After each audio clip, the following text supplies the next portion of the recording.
see right now, without LeBron, Lakers are struggling. Let me tell you about a team I hate, all right? I know the Dallas Cowboy fan is here, so I had to make sure he knew how much I hate this team. I'm ready. I've often said that the people who run baseball, they try very hard to ruin it. I'm from Brooklyn. I don't have a problem saying it to his face. Oh, from Brooklyn. Hey, get any.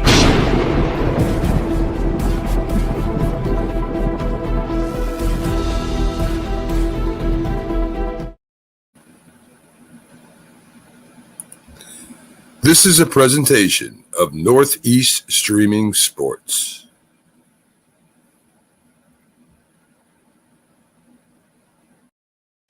What's up, everybody?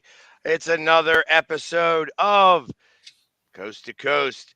I am your host, Pags. I've got Bo with me. McLovin will be here shortly.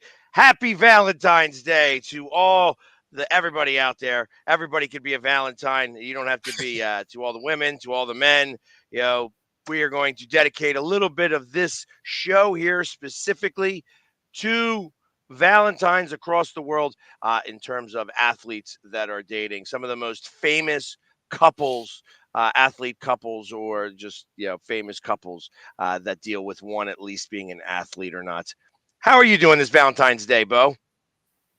Doing good, man. Doing good. It should be a fun day, and but weirdly, I'm actually not going to spend a whole lot of time with my wife today. We both have just a bunch of stuff going on, so we're saving anything we're doing for this weekend. That's all right. That's a good thing, I guess. So you'll celebrate Valentine's Day on Friday or Saturday. You can extend it. That's the good thing about Valentine's Day is that Hallmark does not have anything specific for that. And actually, if you really think about it, Valentine's Day was actually not a very good day. Saint Valentine was not very good. I think he was like murdered, and it was like he definitely was. It was like a bad situation. The Valentine's Day massacre. Lots of good and bad things have happened on Valentine's Day. Realistically, it's it's not supposed to be a very good day. But Hallmark took it over and said, "Hey, let's make this cheesy and happy." Yep. So more chocolate is sold and more roses are sold on Valentine's Day. It's actually the second largest. I think it's the largest for chocolates. I think it might be the second largest for roses. Maybe the first largest. Obviously, those two industries are going to do really well today. That being said, I think Mother's Day also falls into the roses category. That's why I'm unsure whether it's Valentine's Day or Mother's Day. But I used to do a trivia thing for Valentine's Day where it's like there's something in the neighborhood of like 60 million dozen roses gets bought. Yeah. And they'll be, there'll be $100+ today. But if you wait until this weekend, you can get a dozen roses for like $15 because they're all going to die anyway. Probably even cheaper than that. You could probably get like 3 dozen for $15. But so, and that's it. Like, I'm actually going to be going to a basketball game tonight. I'm going to be watching the Miami Heat and the Philadelphia 76ers battle it out with a Valentine date as well.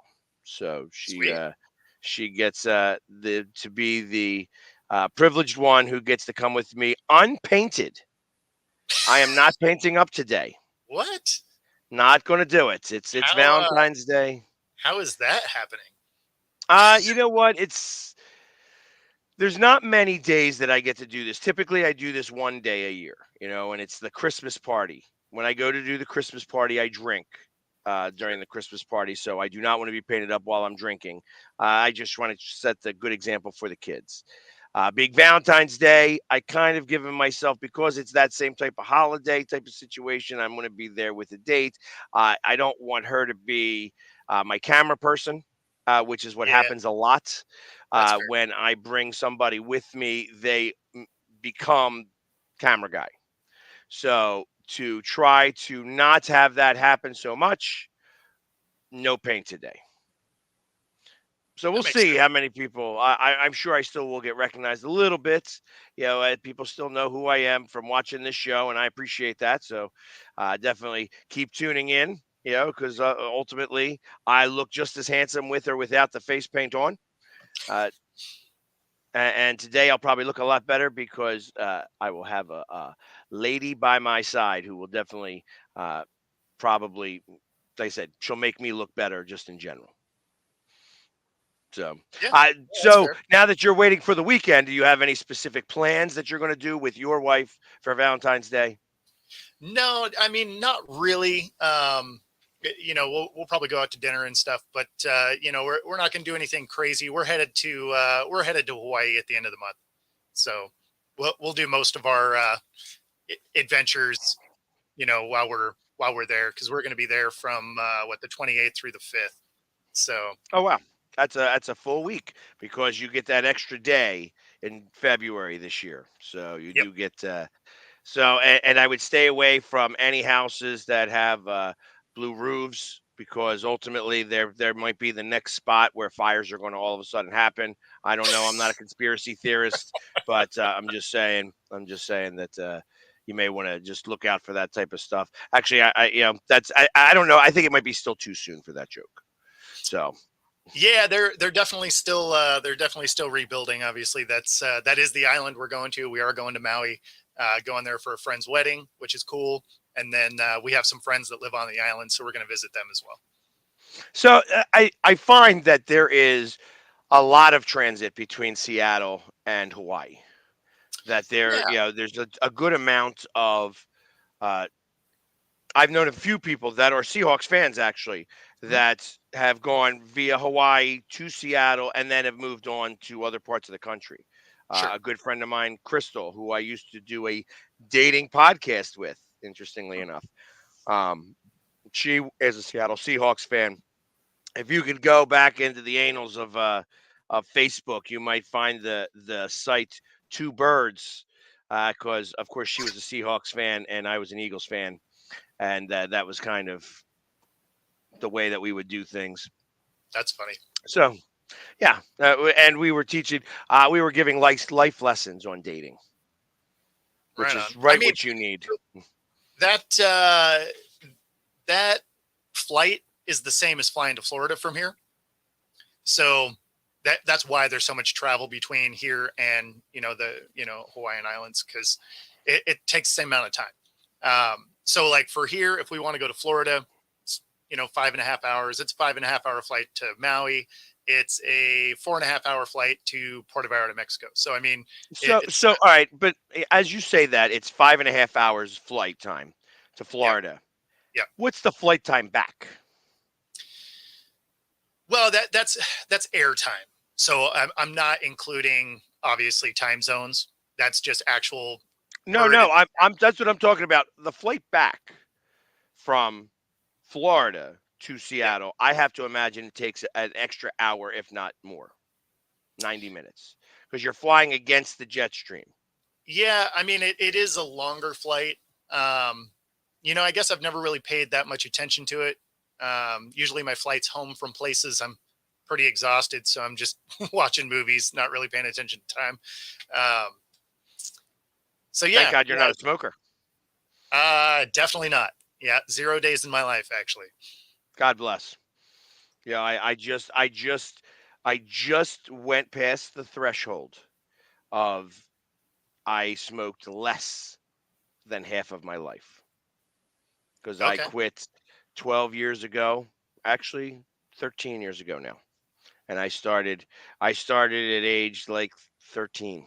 So oof, it's literally I just got past that threshold now where I have 25 years of smoking and I'm 51. So it's there you go. so anybody can Yeah, quit. Anybody can quit. absolutely, And absolutely. I've saved a lot of money that I never see from not smoking. Yeah. Well, it's because you just put it into other things. Yeah, my drinking problem is really taken off since then. So Exactly. I tell you though, when I quit smoking, I won't lie, I weighed 168 pounds. I Uh, am I filled out my body after that because I'm now somewhere around 230. But I was a you know, you wouldn't find me without 2 packs of cigarettes in my mouth, in my hands. Oh wow. That's how I did everything. Oh, I you was had a a I was yeah, a I was a a legit smoker. smoking habit.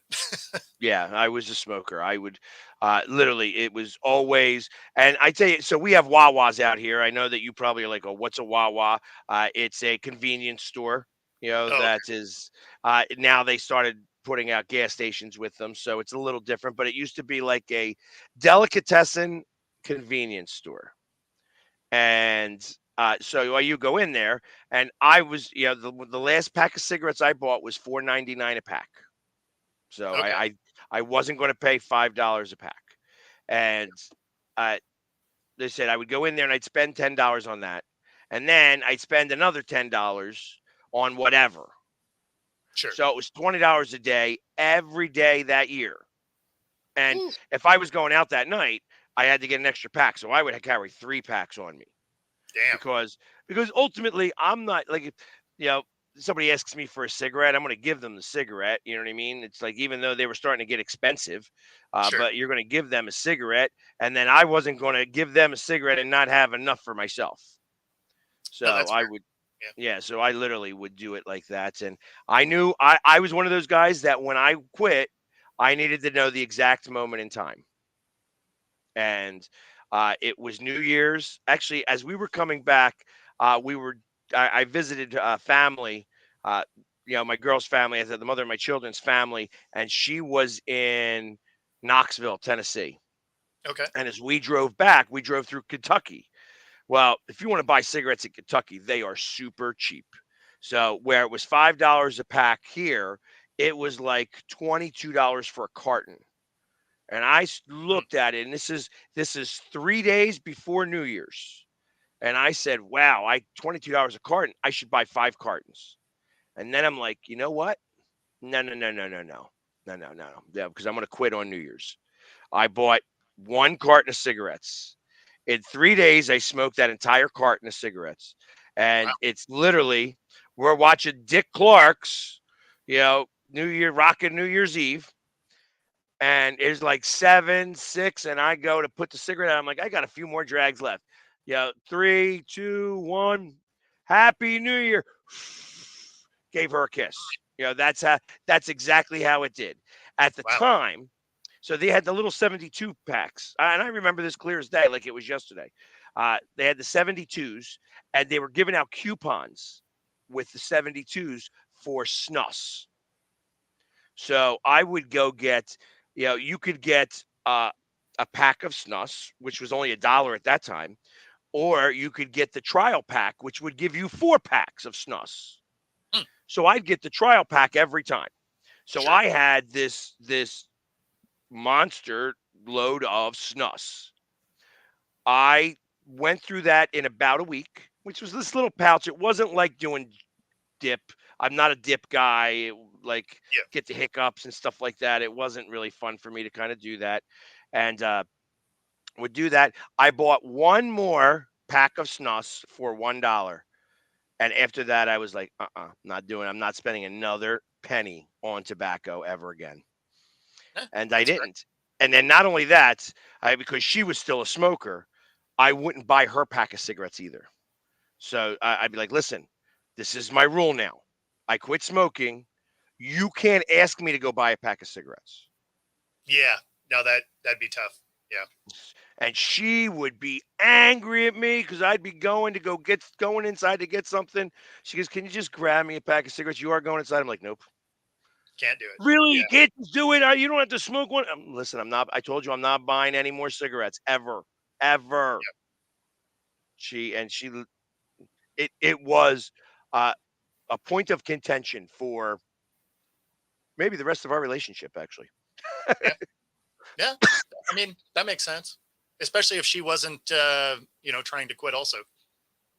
So yeah, I mean, she wasn't, and she's still a smoker now. And I mean, I don't have a problem with smokers. I just know, hey, my mother smoked for 50 some years. She died of COPD and emphysema, and realistically, it's, I watched that all occur.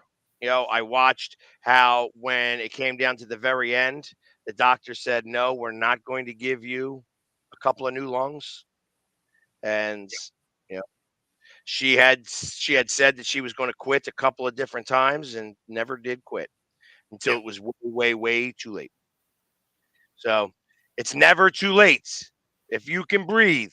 7 years, 7 years, and you can also buy that CMOS stuff that will help get that stuff out of there.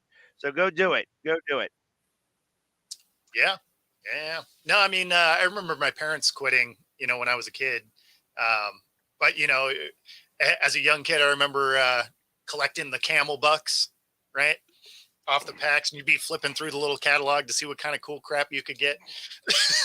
Yeah, they had to stop that. I did the same thing with Marlboro. I still have Marlboro stuff, and Sure. Marlboro still sends me coupons, like for because I continually give them out, so they get those coupons back. Like when they do the Oh, scan, the QR code or whatever it is now, they see that I still use those coupons because I give them out to somebody. But the Marlboro Miles, yes, I yeah. had thousands. Thousands. I was going after the pool table. There was, I swear to God, you Yeah. needed 50,000 miles. They wanted you to have 10 people to do it because Sure. you needed like 50,000 miles, 5 miles at a pack. So, but yeah, I did it and I quit. And once you quit, I'll be honest, I still miss it. There are Yeah. times when there's something about like when somebody lights a cigarette a specific way, the freshly lit tobacco, when it's straight tobacco and it's not some of the chemicals, Sure. still smells really good. But for the longest time in Philadelphia and in this area, they stopped smoking bars, but some bars got grandfathered in, and I used to love going to those bars because I love the smell of it. I got you. Now I can't. Now I cannot. It's like it's too much. Like my current girlfriend smokes, and she knows that after she smokes a cigarette, she's got to go wash her hands, brush her teeth, because I Yeah. give her crap about it. I just give her crap. I says that you smell like a cigarette, and I don't want to kiss a cigarette. Yep. So One of my favorite things, because I mean, when all the it, this is probably pretty much nationwide at this point, but um, when Seattle made the switch to get rid of smoking indoors, right? So now basically, unless you're on an Indian reservation, you can't smoke inside. And even there, a lot of those places just have areas that you can smoke, right? right. But one of my favorite things when they switched all of that is you didn't have to make that business decision of what it is you wanted to wear when you went out, right? You're like, oh man, I really like this leather jacket, but I'm never going to wear it to anywhere fun because it's going to take me a week and a half to air the thing out when I leave. And, Yep. so I like not having to do anything with that anymore. You can pretty much just go places, but sometimes when you're traveling, you'll pop into places that allow smoking inside and it catches you off guard because you're so used to, here locally where it's not allowed anywhere that when you walk into a place that allows smoking, you're like, oh, okay. Well, I mean, one, I'm going to change and come back. And two, it's weird to see that cloud in the room because it's been so long. Yep. And there's still a couple of places around here that do it. When I play darts, there's few spots that do, and like I can tell right away because my eyes start to burn. Yeah. I'm just not used to it anymore. And it is what it is. Like I don't tell anybody else how to live their life, so that's okay. But I mean, Well, yeah. I mean, I just because you prefer do spots something now different. not smoking. Yeah. Well, I mean, just because you do something different doesn't mean it's better or worse, right? Like I drink, obviously. So that's not exactly optimal for long-term health, right? Oh, exactly. It's like So like if you I smoke, hey, you do you. I don't like it. I don't want to be around it. But I mean, I'm not going to hate on you for doing it. well, and ultimately, I still and vaping doesn't make it any easier either. It's not. I'm No, not the vapor type guy either. It's just like, so I've stayed away from all tobacco products. I've tried the vape other stuff. and I'm not a big fan of that either. Just not like I feel like it's fake. I still do carry around. I mean, obviously, I am 51 years old, so I uh, need some. I would have my card. I could have my medical card for uh, ingesting some other substances, and that looks like a cigarette when I use it, but Yep. for the most part, and it allows me to get away with it sometimes when like there's everybody smoking. I could just be like, oh yeah, pop in, perfect, done. So, but that's not what we're talking about today. We are talking about Valentine's Day. We went off on that smoking tangent for a little bit. Everybody, don't smoke. Just don't smoke. If you Pretty much. if you can quit, please do. It's really worth it. It will add time to your life. So, what we are going to talk about today for a little while is because it is Valentine's Day. I'm going to talk about some of the. There was something that was put out by Vogue magazine just recently. When I say just recently, within the past 6 months, of the 15 best celebrity athlete couples of all time. Okay. And and this has obviously come out because we are calcified. This Yeah. world is calcified right now. We have Taylor Swift, Travis Kelsey, Jason Kelsey playing the third wheel, Kylie Kelsey in the mix of all this. Yep. And so ultimately, there is lots going on with that whole thing. But because we got Swifted a lot this Super Bowl, but they weren't the first massive couple Sure. that Of came course. in out of nowhere, and ultimately Vogue magazine said these are the top 15 Okay. couples of all time. Any guess on who would be number one all time? Number one all time. I have no idea. I don't. This is not something I track or have ever even really thought about. So this is an old school couple. Okay. Old school. The number one all time couple. Not even a guess. Man, I don't even know. I would Joe be useless on this. DiMaggio, Oh, Joe okay. DiMaggio, and Marilyn Monroe. Yeah, that That makes sense. is that would be the number one all-time couple, and I think that makes sense. Obviously, It, Joe DiMaggio was an amazing baseball player. Marilyn Monroe was the blonde bombshell in most of the movies at that time. So they made a match made in heaven or hell, whatever you'd like to say about it. It didn't last very long because you. I won't say what I'm about to say there. So, because it is Valentine's Day, we're going to leave that all be. But they actually, Vogue says that they were the number one couple of all time. So, and I was like, okay, I can see that.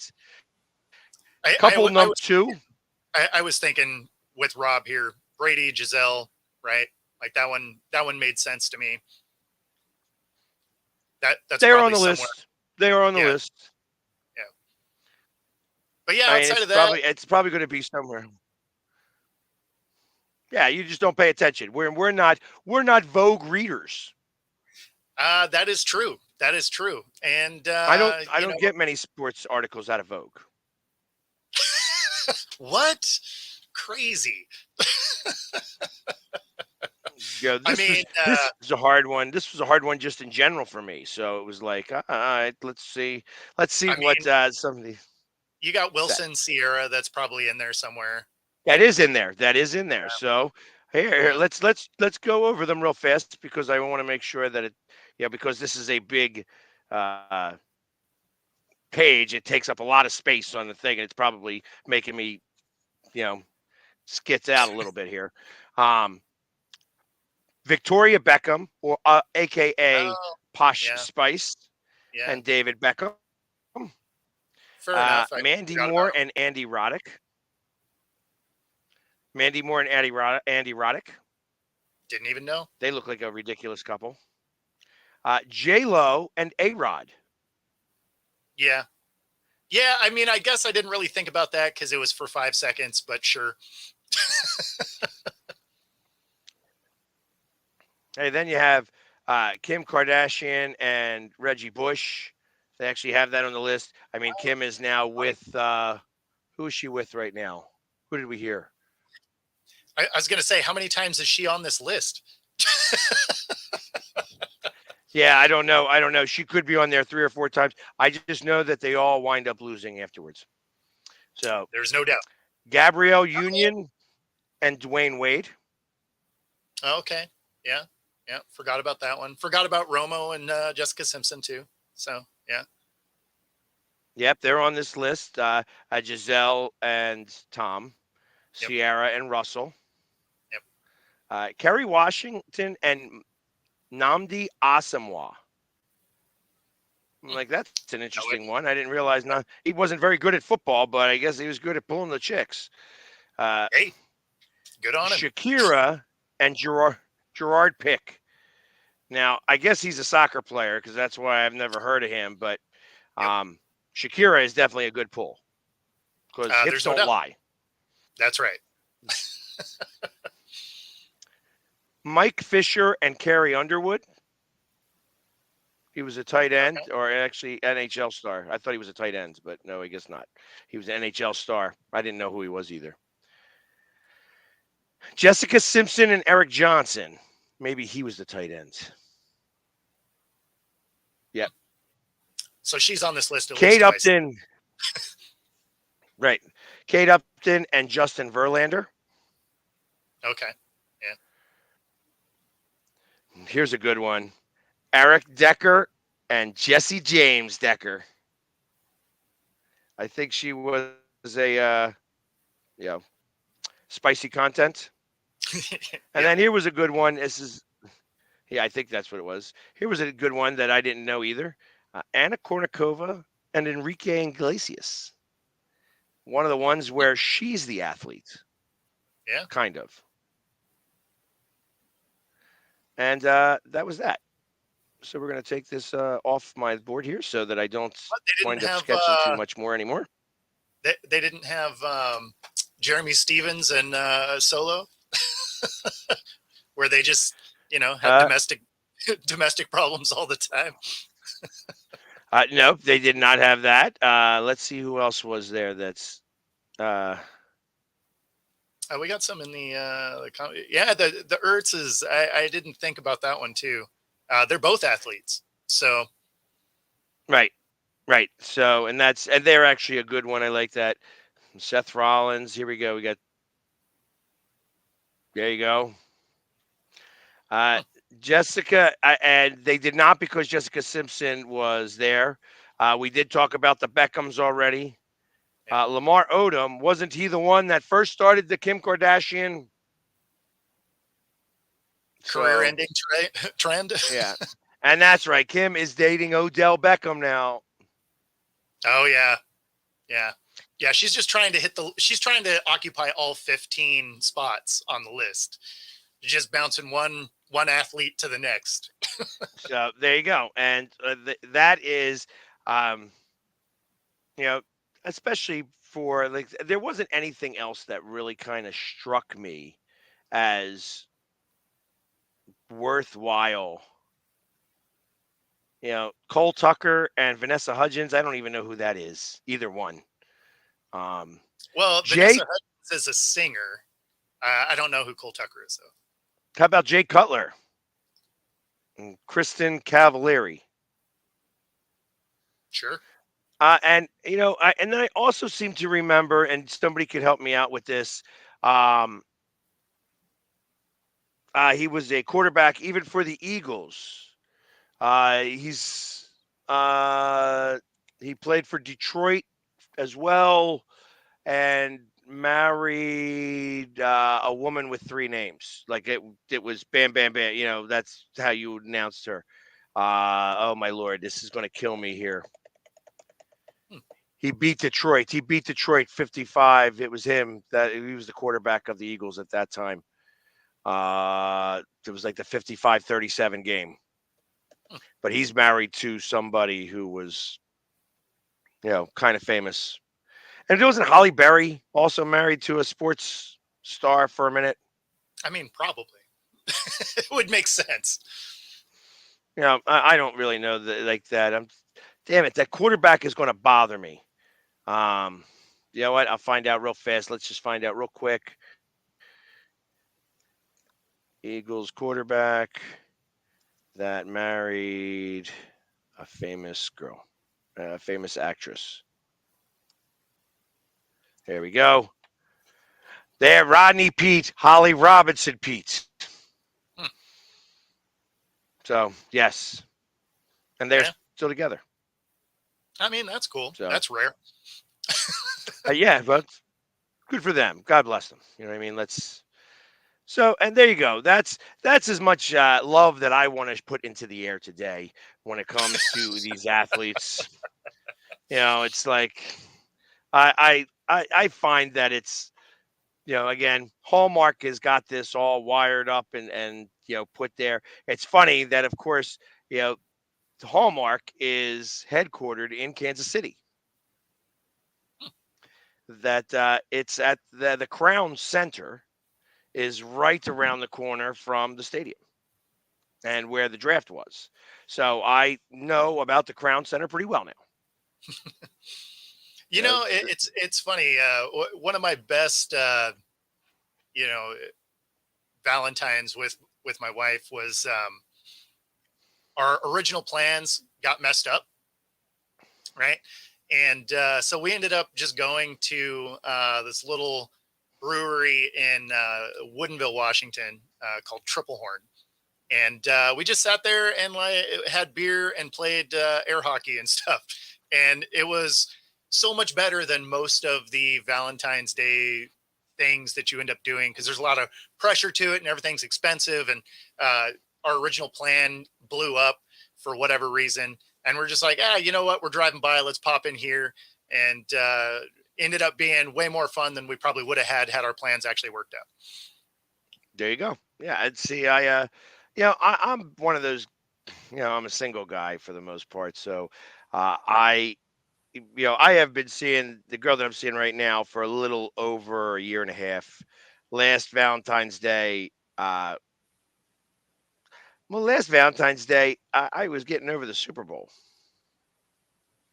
So I kind of was just like, yeah, I gotta decompress for a little while. So yeah, we were just started dating freshly, kind of. We were 3 months in. I'm like, yeah, happy Valentine's Day. I think I said HVD. Like I didn't even spell it out. Yep. Maybe I didn't even do that. So, the charmer that I am, you know what I mean? I think, that was absolutely very charming of me. And I think I just drank at the bar and chilled. Yeah. No, I mean, it's not like you necessarily have to do stuff. Like a buddy of mine, in fact, the guy's wedding that I'm going to go to here at the end of the month, we ended up going on a Valentine's Day, called into work and went to Mount Baker and went snowboarding.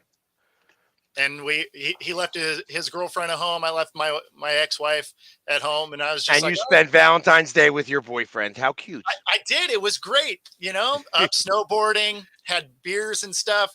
Yeah, it was a good day. It was a good day. Listen, and I'm sure they loved it. It was like a vacation for them. It probably was. They're like, you guys should go away. Don't come back. I am resting. I got the, right. putting the cucumbers on my eyes because I can. Yep. Unless you had kids already, and then at that point, then she probably did not like you very much. Well, I mean, she's an ex-wife, so I'm not entirely sure she liked me anyway. But we don't have kids, so I did have that going for me. Perfect. And this is your second wife now, right? Yes. Yeah. Okay. Good. Because that's. Hey, listen. If the love doesn't work the first time, just give it a second shot. Hey, I gave it a solid go the first time around. We were married for a decade and together for 15 years. So, I mean, I would say I gave it as much time as I could give it. So let me ask you this question, obviously, because one of the things that I would talk about when when I was doing a dating podcast is the fact that uh, dating me, and I'm not even an athlete, but I go to so many sporting events that it's a challenge Sure. to have me as your boyfriend, Yeah. and ultimately, excuse me, that you're you feel like the my dates would feel like they are in competition with a sports franchise. Sure. How does that work when you are an athlete? Is it just, hey, listen, it's a season. You just got to deal with me during this time. I got to imagine, like, and I'm going to talk about this before I let you go ahead and talk. I know that there's a reason why the ladies of the night show up to the team hotels. All the wives are at home, and they are like, hey, yeah, let's have a little bit of fun and stuff like that. That way, so what is it really like being the athlete and trying to live love? Well, I mean, the thing there is there's opportunity there. So it's no different than, like, say you had a lot of money, right? It's just going to bring out whatever you are, right? So if you're that dude, the opportunity's there, right? Maybe you wouldn't have done it before because it just wasn't in front of you. So if you were that guy, it enabled you to be that guy. I'm not, but there's those guys. Um, so that's kind of the thing. As far as the limitation of time, um, even off season is an off season, right? You're still working out. You're still going to the gym a couple times a day. It's just, it's part of it. Like, if you're not continuing to work in your craft through the off season, you may not make the team the next year.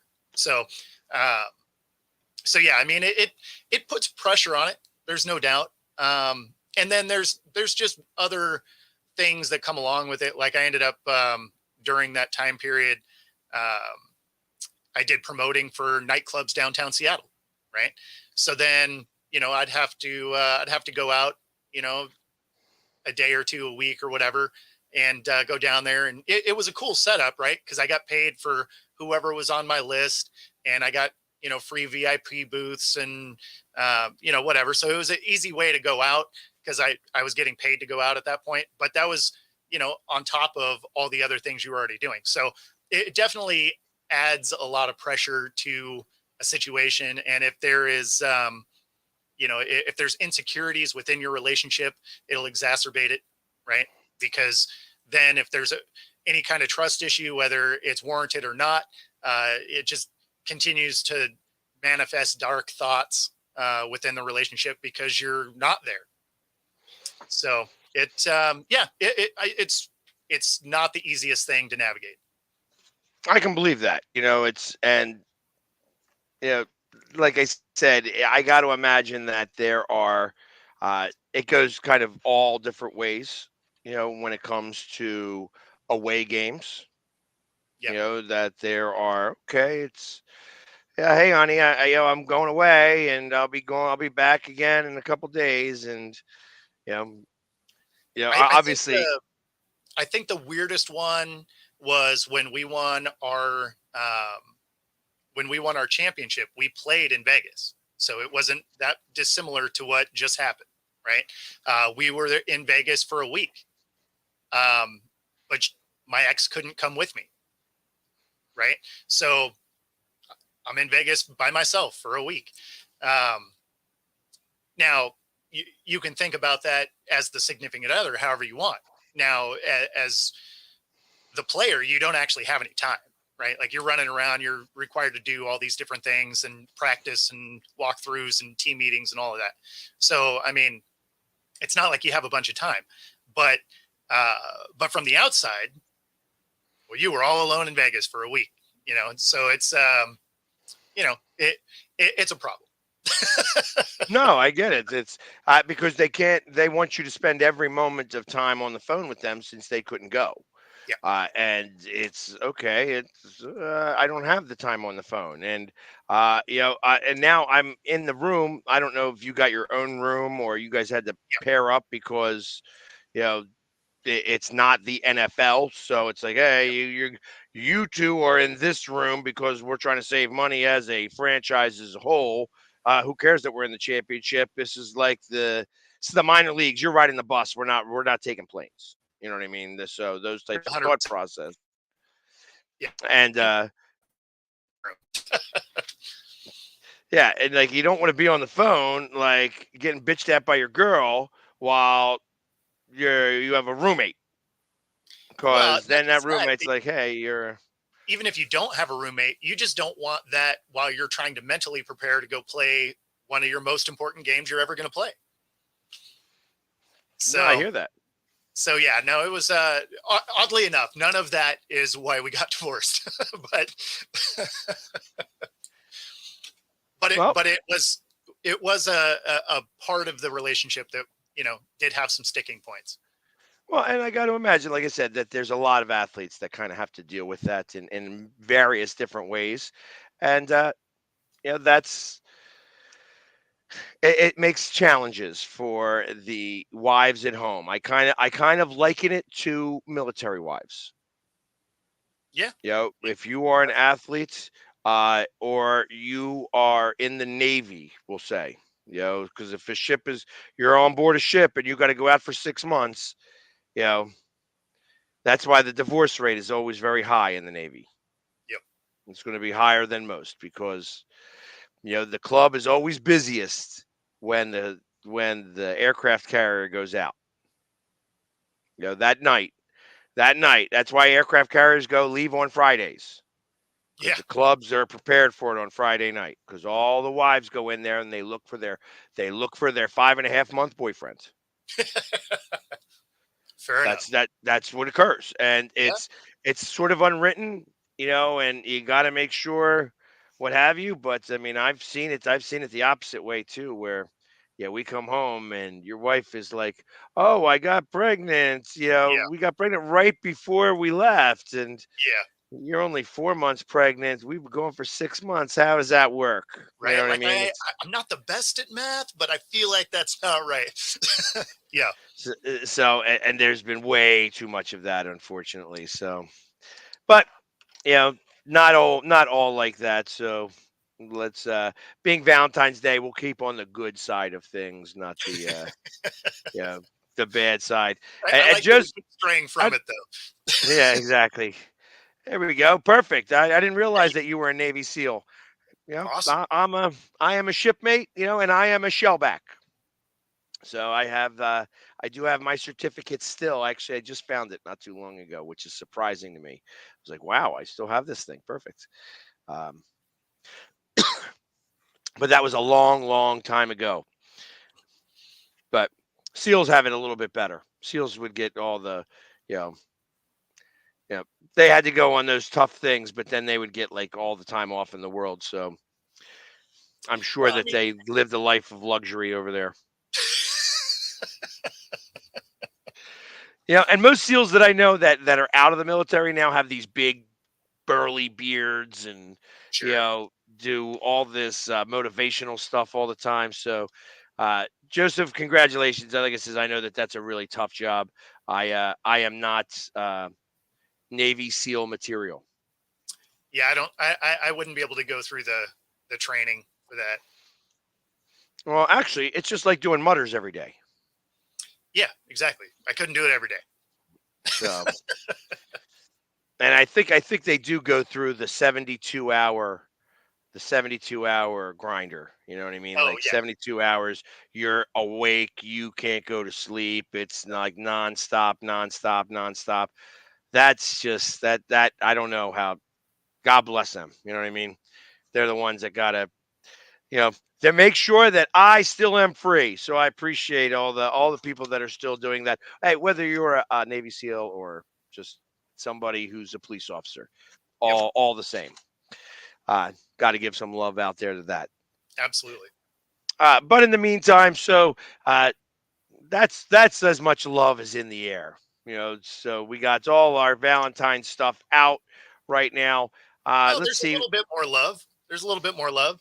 The Orlando Magic retire Shaq's number. Their first number retirement of the franchise, and that also puts Shaq as the only the third player ever to have a jersey retired in 3 different franchises. Wow. And I mean, he started out with the Orlando Magic, obviously. I guess he's retired both with the Heat and the Lakers as well. Yep. Yep. So that's a good news story. That's showing some love there. I mean, obviously he's an icon in the world now, not just of basketball. He really did. Was like, yeah, it's like he's just that guy. You know what I mean? He's Yep. at the Super Bowl, throwing Super Bowl parties, being DJ Diesel. I went to saw him at a baseball game playing Oh, DJ after he was DJ Diesel at the Super Bowl last year. So nice. yeah, yeah, he's a larger than life guy. I love that when he goes and rides with the cops on occasion and does all that fun stuff. Yep. So, do I go to Flyers games? Absolutely, all the time. In fact, the Flyers were my first love, so to speak. But let's see. How about this? This was something that I'm reading right now. It's the Warriors, the Golden State Warriors, made a very late push for the trade deadline to try to get LeBron. Really? That's what it That would have says been here. interesting. And I got to imagine, like, it was 24 hours. They were going to Yeah, they dump said. They were going to dump Thompson and Chris Paul. Is that how that was going to go? Maybe it doesn't really show, but it was. Yeah, he said Draymond Green was the one that instigated this. Says, hey, you should try to get LeBron over here. That's even weirder. That is very weird. It's like Draymond, huh? Like, has his KD hate got to a new level? He's like, you know what? Let's bring LeBron. Here we go. This is going to be very interesting. The All-Star game, the NBA All-Star game, is going to have an alternate broadcast starring Charles Barkley and Draymond Green. Wow. What? That is going to be interesting. That is going to be That interesting is- listening to those two. It will be paired up on an alternate broadcast of the All-Star game airing on True TV. And they're going to be calling the game. That is, I mean, I'm going to want to listen to some sound bites of that. Yes, True TV is. I think you're going to want to do that. Joe, absolutely. Just let me know. I'm there. I swear to God, I'm there most of the games. So just when you get there, message me and I'll work out what suite you're in and go up there and say hello, take some pictures, hang out for a little while. In fact, I am one of the things that I do with the Flyers specifically, and sometimes the Sixers and the Wings. There's a group that is out of there called Harry's Heroes. I mentioned them a couple days ago, in fact, and they bring out veterans and first responders, police officers, things like that. They're 501c3, and they bring them to the games, and it really is a great time. And I'm always spending at least a period in their suites. In fact, when I go down to Florida, I'm going to be going with them to doing the Flyers trip in Florida, in Miami and in Tampa through Harry's Heroes. And it's just it's a great organization. Harry and Donna are some amazing people, and they take care of their veterans, because he knows exactly where his freedom comes from. So it's something that if you're there, we may want to just try to link the two of you guys up. So absolutely. Hey, nope. I'm coming to the box with you. So I'll be honest with you. I sit in a very specific spot, and they need me there because I got Yep. to yell at the goalie. I have to yell at the goalie. I need to make sure that I'm on that goalie all the time, and be like, hey. So absolutely, Joe. Absolutely, I'll take care of that for you. But anyways, let's get back to the news since we're talking about some of this stuff. Obviously, the Chiefs are going to extend Spagnuolo. Got to imagine, like, hey, we don't want you to ever be a head coach. We're going to give you head coach money. You're going Sure. to stay here. That's Hey, how you would do that, right? I mean, you would do that, and you have the opportunity to do something that's never been done, right? Like, no one's ever completed the three-peat. They have the ability to bring most of that defense back. They have cap space to go get a receiver, right? And then there's talk that Mahomes is potentially restructuring his deal yet again. So he's following that Tom Brady trend, which, if you want to win rings, that's the way to do it. So, I mean, I get it. State Farm pays half of his bills anyways, so why bother? sure, Like, hey, listen, you can, hold on. The Kansas City Royals are doing okay. Yeah, yeah, perfect. I got right, that all right. We own the soccer. We own a quarter of the Royals. I own half of the soccer team, and State Farm is my sugar mama. So why not restructure my deal? That's what I would do. yeah, Yeah. exactly. I mean, And how much of a kickback do you think he gets for having Andy Reid and all of those players get paid from, because obviously they did that commercial where they the ones dropping the thing and they're yep, all every guy on the team got paid for that one. So yes, I mean, he probably got a kickback from that. Or he's like, hey, make sure that I am on the Christmas card list. So yeah, which is nice because I tell you, I saw a video with his wife, and his wife was like on her phone as she was going into the Super Bowl, and there were like a couple of, I would assume, all pairs or whatever carrying the kids, behind her, and she definitely looks like a horse. You know what I mean? She's definitely got the long skinny face and the big horse teeth and stuff like that. So not my fan, I'm not the biggest fan of her, but hey, I hope they're very happy. You know what I mean? Because ultimately, love is in the air. that's right. So, and obviously the brother was also there. I got to imagine that he's going to be on the bus, doing his thing, making his TikToks or whatever, hoping Oh, that there's not any restaurant managers around that are going to, make him want to go out and kiss somebody. So it's it's amazing how weirdo trouble you can get into when you are the family member of somebody famous. yes, yeah, I and have they nobody generally famous in my family. and they generally do find a way to get in trouble. It, Yeah.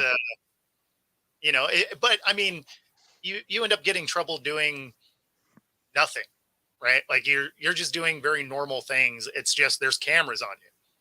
I mean, if there was cameras following me around all the time, I'm sure there would be all kinds of just stupid stuff put out about me. Like when someone cuts me off and I give them the Kermit face when I go by, right? Like if there was a camera on it, they'd be like, oh, he's mean mugging people. And I'm like, well, yeah, because he cut me off. And you can't tell me that 99% of drivers don't do the same thing.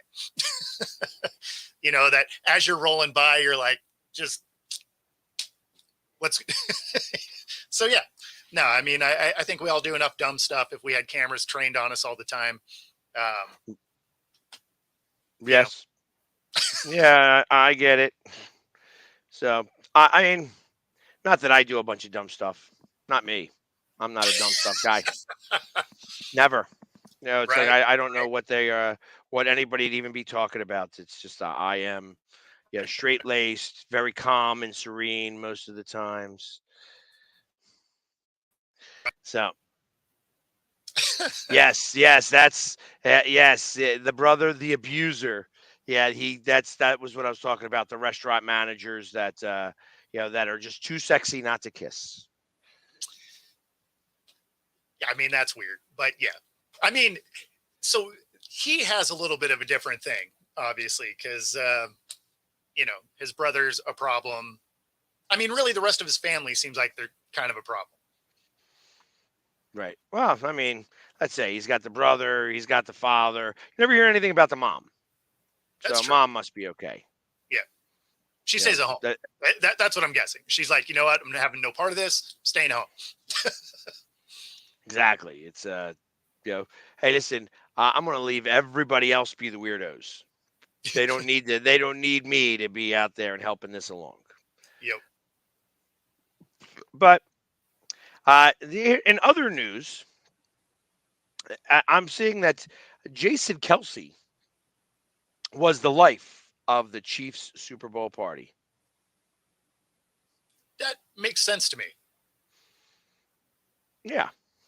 I mean, I would like to go have a beer with Jason Kelsey. I think that would be hilarious. Well, you could. He does a big event every year for the Eagles Autism Foundation down at the beach in Sea Isle, New Jersey. Okay. And it's not an event I ever attend. And the reason why I don't attend is not because I don't love Jason Kelsey. In fact, when you see me in my full uniform, the pants that I wear are Jason Kelsey's. They still have the number 62 on the tag. Nice. And, I spent it was either $225 for a win at the time. Now they're even more expensive. It was $250 for the win or $165 for the loss. So I bought the loss. Either way, I spent a lot of money to get into his pants. Well, there you go. As we were talking about Valentine's Day and That's love. right. Didn't even need drinks. Look at that. You did it for free. Well, but and yeah, exactly. He just and I when I tell him that story, and I told him that story twice, he laughs every time. It's like that's funny because it is funny. It's like, funny. hey, I think I told the story the other day where I at one point I was trying to get his jersey and the guy that I reached out to says you might have a better chance emailing him and seeing if he will give you his jersey rather than trying to find his jersey out there. Yeah, like I don't know. I didn't realize I didn't tell this story on this show. I was getting a jersey for my brother for Christmas, and I'm like, I'm going to get Jason Kelsey. I think that he's going to be the guy that's here the longest. And we're talking this is now 10, 12 years ago. So Sure. like he was just on the team, maybe it was his second year. And I'm like, yeah, I think he's the cool guy. He's going to be the one that's going to be here for a minute. Let me get his jersey. And I went looking everywhere, couldn't find it. And I'm reaching out and I finally get one person on the phone. I'm like, you don't have a Jason Kelsey jersey? He's like, listen, buddy, you may have a better chance seeing if you could get Jason to actually send you one of his jerseys rather than trying to find his jersey anywhere because ain't nobody got his jersey anywhere. They're never going to make a center's jersey. They're just not going to do it. Ha ha ha on him, you know what I mean? Because he wound up being the highest grossing one of the highest grossing jerseys of the year. He was definitely in the top 5. He's sexiest man alive. He's going to probably be a first ballot Hall of Famer. No doubt. And it's so interesting because there's not many centers in the Hall of Fame. I got to imagine that there's probably how many would you guess? I'm going to Google this right now while we have a minute before we take our station break. I'm going to go with there's like 10 all time. Are in the NFL Hall of Fame. Let's go. How many centers are in the Hall of Famers by position? I have to go right to the Pro Football Hall of Fame. And quarterbacks, wide receivers, tight ends, offensive line. Well, interestingly enough, the Eagles have one already. Chuck Bednarik. Then there's one. I'm going to go with that was probably before my time a little bit. Chuck Bednarik was a 2-time champion, and he wound up, 1961, I think was his last year. 1, 2, 3, 4, 5, 6, 7, 8, 9. Okay, I was close. Yeah, Jason would make 10. Jason would make 10. I mean, there's a couple that aren't listed, whether they were tackle guard and there were a couple that played all the positions. Oh, I So gotcha. there's a little, I counted them as well, but maybe there's some more because there's this. I don't know what U stands for, but there because it's got the same symbol. So 3 more, add 3 more. But I think that these are all before 1955. So Okay, yeah, so we'll call it 13. He would sure. be the 14th center of all time coming Yeah, in. So I mean that makes sense. yes, he did go to Bethlehem Catholic High School in the Lehigh Valley. He called him Concrete Charlie because he worked at the concrete plant in the off season. So and his hands were like concrete blocks. Actually, when you shook his hand never smoothed out at all. Like I'm a stonemason by trade, so I know. Like I have roughness on my hands that just will never. Yeah, it don't matter how much lotion I put on there, I'm never going to have lawyers' hands. Oh yeah. You know what I mean? Yep. So, and neither did he, because he didn't even bother putting lotion on there. He had them rough hands all the time. So when you shook hands with Concrete Charlie, you knew. It was, ouch. It hurt. That being said, no Jay yet. I guess he's running a little bit behind. Love is in the air, and maybe he is sharing some of his love with his beautiful wife. So I don't want to interrupt that. Maybe he'll be here after the end of the commercials. But we're going to take our station identification break, and we will be back momentarily for the second hour of Coast to Coast. Yeah. I mean, you can see right now, without LeBron, Lakers are struggling. Let me tell you about a team I hate, all right? I know the Dallas Cowboy fan is here, so I had to make sure he knew how much I hate this team. I'm ready. I've often said that the people who run baseball, they try very hard to ruin it. I'm from Brooklyn. I don't have a problem saying it to his face. Oh, from Brooklyn. Hey, guys, any?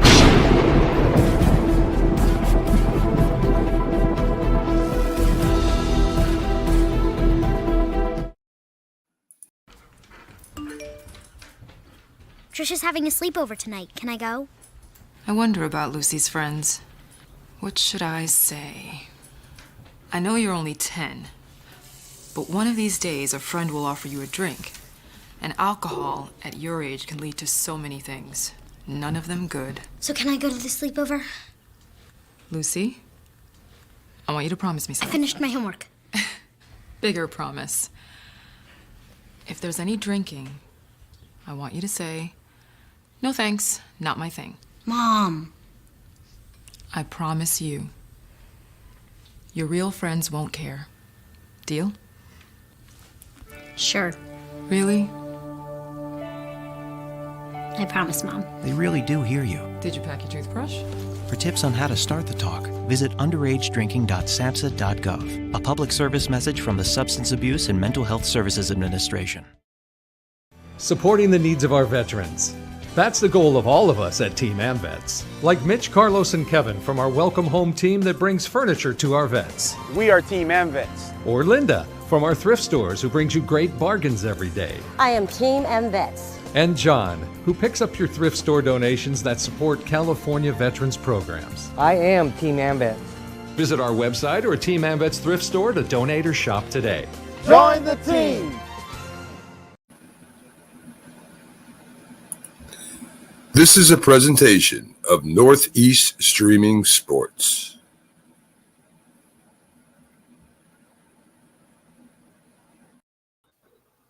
And we are back for the second hour of Coast to Coast. And we have Cupid himself, Jay McLovin, here on our Valentine's Day. Jay, how are you? We weren't sure if you were going to make it, figuring that you were having a afternoon delight with your wife. God, I wish she's working. But I did find, what I have found through Facebook, and since I've become a Facebook friend with Bo Crouch. By the way, Bo, thank you. Thank you for taking my friend request. Normally I got to pay for that. But Bo, it was a beautiful picture of you and your wife. I saw on Facebook today. Yep. You had the hat kind of swagged up on the side there, and she was looking all beautiful. And I had to think that maybe she was authentic, but you may have been photoshopped a little. Such a hater. Because I know you ain't got them big guns like that anymore. You have become a flabby person. So is that Photoshop or is that the real deal? Wow, that's actually damn. Believe it or not, that was actually 2 years ago. That was only. But you look so good. You look good. Yeah, well, it's because it's on the beach. Like everybody looks better on the beach. Not me. And this is why I do not have Jay as a friend of mine on my Facebook, because I just don't like anybody trolling my Facebook. Hold on him now. I don't troll. It actually came up on my feed. I saw it and I was like, oh, they look good together. I was just now Bo knows I'm teasing him because that's what we do. Pags, don't stop being so sensitive over there. Oh, I am not sensitive at all. You know what I mean? I got my Valentine. But it does make me sad that you haven't sent me a friend request. I tried to send you a friend request one time, but I don't know how to do it. Do you know how many friend requests I have on Facebook? I haven't answered. I have over 1,000. I have 5,000 friends. I couldn't even name 12 friends that I have on Facebook, but I have 5,000. Oh, yeah. And I have an additional 1,000 requests. Isn't that like the cap on Facebook? I think you're only allowed like 5,000. And I think you're only allowed 5,000 friends because, listen, why would you need more? Why can't you? I don't know. It's weird. So that's kind of what it is. Like, I'm like, oh, $5,000, huh? And that just like 5,000 friends. It's all the people in the world that I would know. Only 5,000. And the biggest part about this is that I've been on Facebook forever. You know what I mean? So the people that I'm friends with in 2011 that I met, like a couple times and say, yeah, let's become Facebook friends. I couldn't even tell you who they are. No, I couldn't either. I got like 3,500 friends, and you got your pocket of ones you deal with, but the rest of them, I don't know. Nah, see, that's where I have. That's where I have just a fan page for this, and then I just keep my my personal account for people I actually know. Yeah, I tried to do it like that, and it just became too much to try to work out all those details. It's like, okay. And let's be honest. You know how hard it is to do birthday requests when you got 5,000 friends? No, that's too much. I spent half the day doing birthday requests. No, I can't do it. Yeah. That's, and I'll be honest with you, like I don't even really go on Facebook other than to post. I post, but if you sent me a friend request, I'm sure it's there, still there, because I have over 1,000 other requests. Well, yeah, of course it's still there because he doesn't want you to send it again, so it's just going to live there in purgatory forever. Right. Until what'll happen is that once you go over 1,000 requests, they start deleting the oldest ones, so it'll start to cycle back out again. There you go. Yeah, so it's a revolving door of requests. Kind of. Yeah. Or you know what? You could just follow me. It's probably better just to follow. Yeah. At a distance. At a safe distance. Not that creepy distance. There's no other distance you can follow.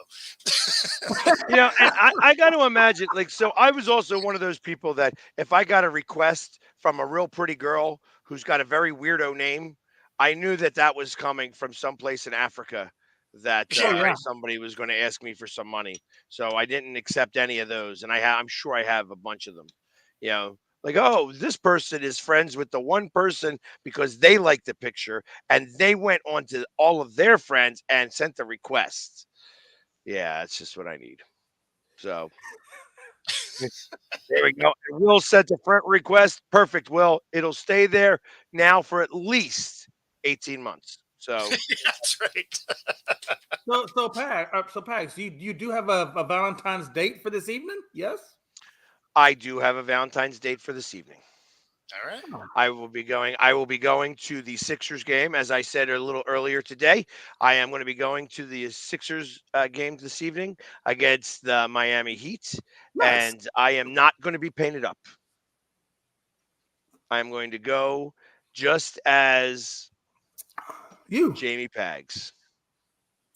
I would I like mean, to I'm see still you a Philly with, sports guy, maybe anyways. But like a Valentine's Day get up, like where you paint your face like a heart or something. I don't know. nope, Why not? nope, not doing it. Not doing it. Valentine's Day pack. Well, as I was explaining, when I go, like I very rarely, like I would never take a date with me to work, and that's what I look at going as if I go to a sporting event as the Philly sports guy, that's work. Yeah. And so bringing a date with me makes them become camera guy, and I don't want that to be the case this evening. So That's tonight, good. you know, I would much rather just spend Valentine's Day. I'm going to go there and relax. We're going to enjoy the game. Maybe go get the drink afterwards. Spend a whole 7 or 8 seconds of exciting stuff. And then, you know, she'll probably have to yell at me because I snore too loud.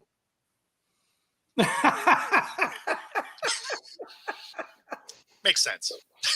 It's, Like it tracks. Yeah. Bo, are you a snorer? You look like a snorer. Hell yeah. Yeah, you are. Yep, that happens. Yeah. That Hey, happens. let me ask you a question. Does the wife, does she snore as well? No, not really. Not really. And Oh, I you're only lucky. will depending on how I'm laying. If I'm laying a certain way, I will. If I'm laying on my side, less so. Yeah. Yeah, because my wife snores, and it literally is a race to see who can get to bed to sleep first. Because the other one, it's ridiculous. It's no point. you know, so ultimately, if I had it that bad, I would just sleep in different rooms. And Yeah, there are I times told when you we that. do. Yeah, she doesn't like. And you know, I know that it's really bad when I've had a little bit too much to drink, and I wake up the next morning and it's like I wish I didn't have a uvula because it's so swollen because I was snoring. You know exactly what I'm talking about. You guys have all been there. buddy. You've all been there. You know what I mean? The ultimate cotton mouth. It's like, Yeah. oh man, like it doesn't unswell quickly.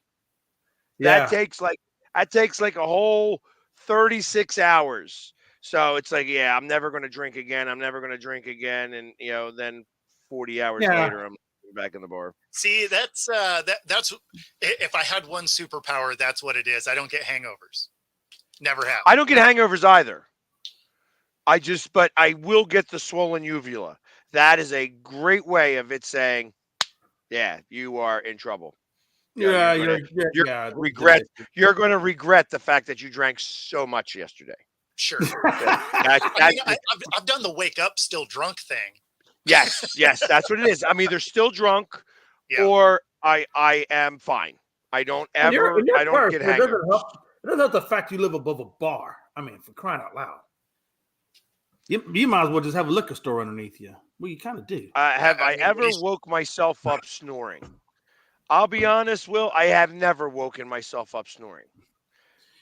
I have, however, woken myself up passing gas. Oh, funny. Oh, damn. I've woke up having that like random leg twitch. I've had that wake me up before. On occasion, I get those Charlie horses. I don't know what I was doing in my dream, but all of a sudden I'll get that Charlie horse, and you're up like bam. Oh like, yeah. Whoa! What the hell is that? That hurts so goddamn bad. And I've had that. I have that too frequently. Actually, it's at that point it's time to eat some more steak because that's an iron deficiency. Oh yeah, absolutely. Yeah. Have you ever got it like we have it in both legs at the same time? Oh yeah. Me too. I woke up one night about a week ago, and I'm screaming, and my wife's like, "What? What do you want me to do? Grab a leg. I'll grab the other one. Let's figure this out." Yeah, and I've seen it where the knot is so bad that it shows. Yeah. In my calf. You know what I mean? It's dehydration even. Yeah, and that's really probably what it is. It's got to be dehydration. And thanks for it's tuning in. Folks. dehydration. You never know what you're going to see on Coast to Coast, but what wakes you up in the middle of the night? That's. I will tell you this, though. You know what I found out, Bo? As if I am unlucky enough and she gets to bed before I do and she's already started the snore pattern, what I have learned is if I take my arm and I put it over her head and I just pinch the nose until she does this number usually. If I do that about 25 times, on try number 26, done. It's game over. She'll stop snoring. But it's about, So all I'm hearing out of this is later tonight on Dateline NBC. This is how you know. My parents, she just stopped breathing. I'm not a doctor, for crying out loud. I was just trying to sleep. Only on Valentine's Day are we going to show this kind of love. You know what I mean? And I am so, and I'll tell you, like I won't lie. We're talking about things that you do that they said my girl snores, but I can kind of wake her up a little bit, like enough for her to not snore anymore, so that I could go to sleep. And most of the time I don't snore. At least that's what I believe, because I don't wake myself up snoring. But I probably snore every night. I've been told by multiple sources that I am a snorer. Especially when I'm on the couch. Like if I fall asleep on the couch, I'm a bad snorer. So they want to wake me up so they can watch TV.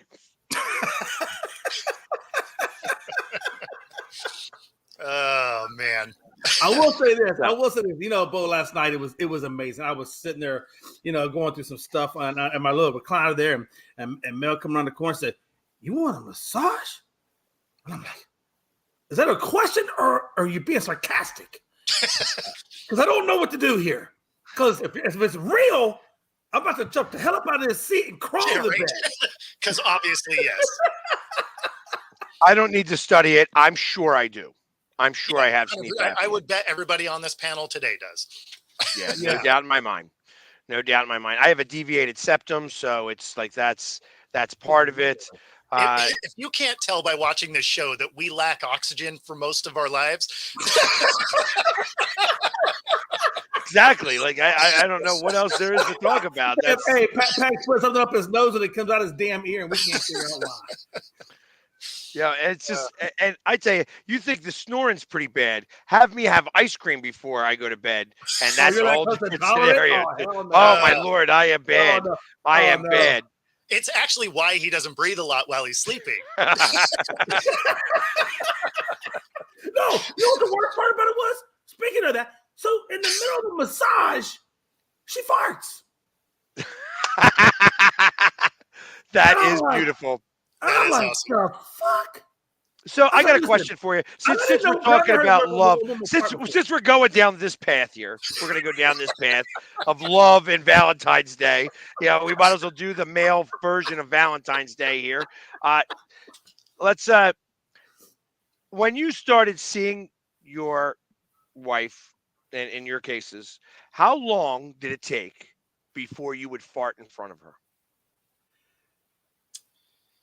Well, so I mean, we work out together a lot, so sometimes that just happens.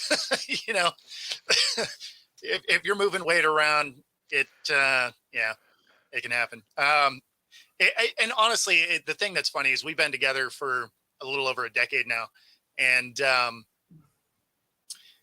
you still try not to, I guess. Like I'm still not trying to just tear one off. So you're being considerate. Yeah, like I mean, if it happens, you don't ever hot boxer. No. That's still messed up. Hey, and so are you telling me? Hey, so I'm imagining, you're doing squats and she's probably behind you, making sure she's spotting you and everything, and you get down to that low part and just a big one comes out. I mean, what does she do? Does she just embrace it and help you back up, or does she run away?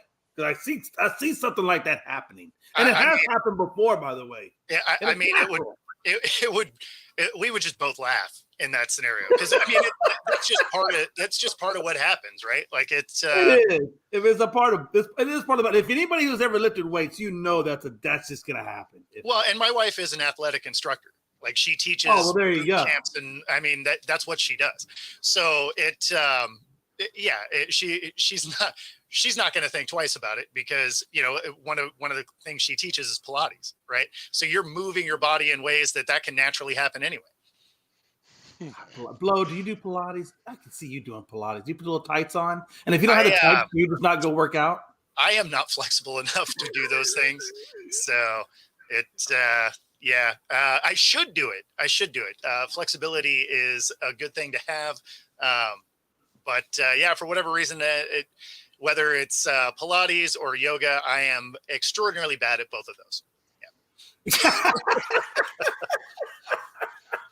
Okay, I'm right there with you. I don't do much yoga or Pilates or even work out much, so I don't have to really run on that type of situation. Listen, I'm Italian, and Italians have noises come out of their bodies in different spots. It's just one of those things that occur because of the food that we eat. But yeah, like I'll do it a lot. I do. But I am lactose intolerant. I see Pags, the kind of guy that would soak in a tub, and then it would just turn into a whirlpool. Yeah, you mean like a jacuzzi? A jacuzzi. Yeah. Not really. I'm not a tub guy. I don't like taking baths. Hey, listen. I cannot take a bath. It's like so disgusting to me. Like I'll sit in a hot tub for a while. while. I just do it to soak and relax, and then I'll take a shower at the end of it, and I'm good. Yeah, I'll do it in a hot tub. I won't sit in a tub because water doesn't stay hot. Like that's the dumbest thing about it being in a tub. And even if you have one of the fancy tubs that has the jets, all that does is make water get cold faster because they don't generally have heaters. Well, I mean, that's true. You're not lying. So that's why you got to pee in the tub. Keep the temperature up. Well, now I know why you taking a bath is disgusting. That makes sense. But I won't do that. That's just so disgusting. Like even peeing in the pool. I grew up with a pool, so peeing in a pool is not something that I would do. I would walk outside and just find a tree. You know what I mean? It's so much easier. Most pools have a bathroom like 10 feet away from it. But would you pee in the ocean? Yes. I mean, all the fish do, so I figure. Yeah, you pee in the ocean. Plus, when you're in the ocean, a lot of times you're a lot further away from a bathroom. Right. So, but anyways, like I said, I will go like 3 or 4 months and try to hold it as best as I can before one slips past the goalie. And once one slips past the goalie, if you've been there, like once that happens, it's game on. You know what I mean? I'm sorry, but I've held it long enough. Because I'll go through pain, like physical pain, to try to not do that. Yeah. Well, yeah. And I, for me, that kind of stuff really doesn't honestly bother me. It bothers me a little bit when I heard it come out of the wife, because when I think of women, I think of daintiness. I don't think of that kind of stuff, and it still kind of makes me freak me a little bit, but not so much anymore. I spent several months living in a striker vehicle in the Army, and we took poops and stuff inside the vehicle with this little portable trash can, and I got anesthetized to it. It didn't really bother me anymore. But now, when I see the wife do it kind of does. All the time. You said what? I said now you just drop logs in the pool all the time. No, I don't do that. Like Caddyshack. I will tell you though, the MREs in the Army really are good for making you not want to go to the bathroom. It just, I don't know what they put in the food specifically that makes it does that, but it really, if you got a problem with diarrhea, I hate to say that word, but if you do eat an MRE, you'll clog up. You'll be good to go for at least a week or two. And that's true, bro. I'm telling you, it's the truth, man. I don't know what they put in that food. By the end of that, you're freeze dried. Back pain. It's freeze dried, really. So there's a lot man. of different stuff that go into MREs. I mean, I've had them a few times. Yeah, they got some kind of gelatin substance they put in there for preservatives, preserving the meat. And I don't know what that stuff is, but it don't look healthy. I'm just gonna tell you, it don't look healthy. This show has definitely gone off the rails today. Yeah. Hey, how this Salisbury steak and this gelatin-looking crap is coming off the end of it? Is that healthy? It doesn't look healthy. Well, but it is healthy now. So people have eaten that most of their lives. So let's get back to, yesterday we started going over some of the top, biggest questions that sports, that the NFL players have or NFL teams have That's going right. into the off season. We were talking about sports. I know Valentine's Day kind of got back here. So while we have about 30 minutes left to go on the show, let's finish it off with some sports, shall we? Starting off with the barber of Davis here. He's like, what is the biggest question for the Las Vegas Raiders? Will he get a new barber? That's not as funny, I guess, as you guys were thinking it was, or that I was thinking it could be. But we're at the Las Vegas Raiders. And what would be the biggest question? I know, because it's trying to segue back from Valentine's Day to. It is. I'm sorry. My just not. All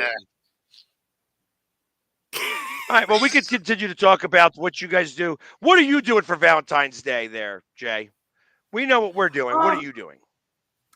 Yeah, I'm gonna take the wife out to eat for sure. I like they got this nice little Shoguns. You kind of go in there, and they sit you down and stuff like that. I'm gonna do that, and we're gonna sit down, and the Japanese guy is gonna do the little volcano thing. So I'll probably do that. I'll give her some little flowers, something small, simple. Not much. And then we'll come back to the house, and then I'm gonna introduce her to all the Kama Sutra books that she bought me that I didn't read. But I looked at the pictures, and I'm going to try to duplicate at least 2 of them. So which ER are you headed to? You already said you're not good at yoga. You're not doing any of those poses. Hey, listen, I told her, I said, I think the downward dog, I could probably pull that off. And maybe the other one has 59. Maybe I don't know. But I'm going to try to do some conversation. Not leave that kind of setup.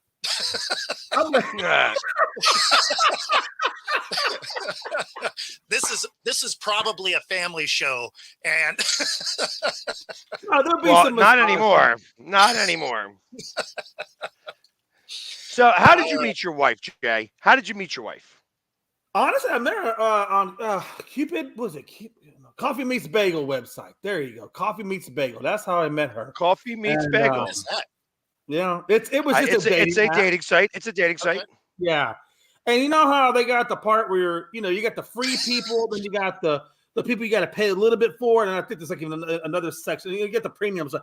Well, she was into premium stuff. I was like, well, I'm a cheap bastard. I'm just gonna try to stay with the the cheap stuff over there, And she messaged me. I guess somehow that she saw me on the free site, she felt sorry for me. She sent me a message. I said, hey, I'm glad I wanted to talk to you, but you were on the paid site.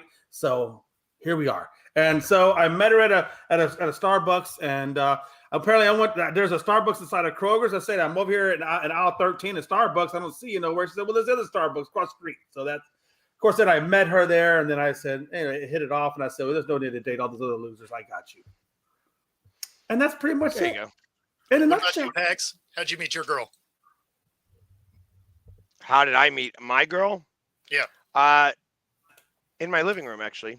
On a night, she came in with a friend, and it was like literally there was the 3 of us in the bar, and just the one girl who was also named Jamie.